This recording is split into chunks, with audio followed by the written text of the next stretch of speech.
Okay, so what I need to do today is remove this fuel tank here, which sits under the port side settee. This is a secondary tank, so it holds about 90 litres I think, and it feeds down into the main tank, which is in the bilge via there. So I just need to take this out so the surveyor can get to the bottom of the hull and see the bottom of the stringers to see if there's any more structural damage down there. So I just need to remove these strips that support the settee, and there's some fiberglass tabbing there that I need to cut through or grind through so that I can lift up the tank. So that's one thing that I need to do today.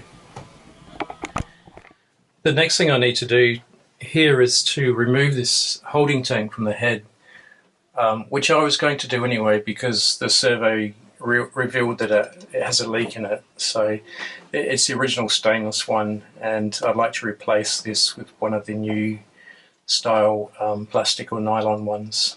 But I need to remove this now so that we can get back to the sides, the hull again, to finish the inspection of that structural damage. And that should be the remaining part of the port side hull that needs to be seen. So once this has been checked, then that's the entire side that has the damage sort of opened up and accessible and inspected by the surveyor. It's a little bit dark in here because there's a tarpaulin over the cabin top to stop the water from getting into part of the deck where we've removed the teak to have a look at the damage underneath.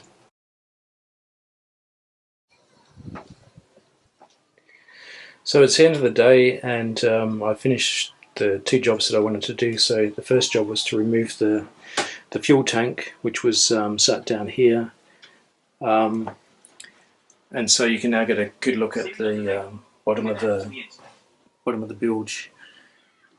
Unfortunately, there's no more damage down here, so that's all good. I have noticed that the stringers that the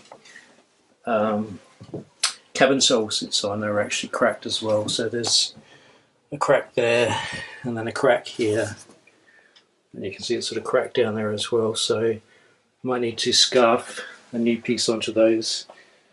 And obviously, when this side has had the impact, it's cracked those as well. So I also did a bit of cleaning up to try and get rid of some of the oil or the diesel residue from the bottom of the bilge. So it's looking a little bit cleaner now. That's the water tank, so I need to get into the water tank at some stage as well. And the other job that I did was to remove it's a bit dark in here again. I removed the holding tank from up here. You can see there's a bit of a nasty stain from where the holding tank was leaking. So it was time to be replaced anyway. But again, you can see that crack, that delamination there where the tabbings come off. The tabbing that bonds the bulkhead there. So that will need attention as well. Okay, well that's about it for this time. So again, the next steps are to have the surveyor check out this part, and he'll then finish his report in terms of the approach that he will recommend for us to do the repairs. And then in the yard there's a fiberglass repair specialist that will do the work for me. Okay, thanks for watching.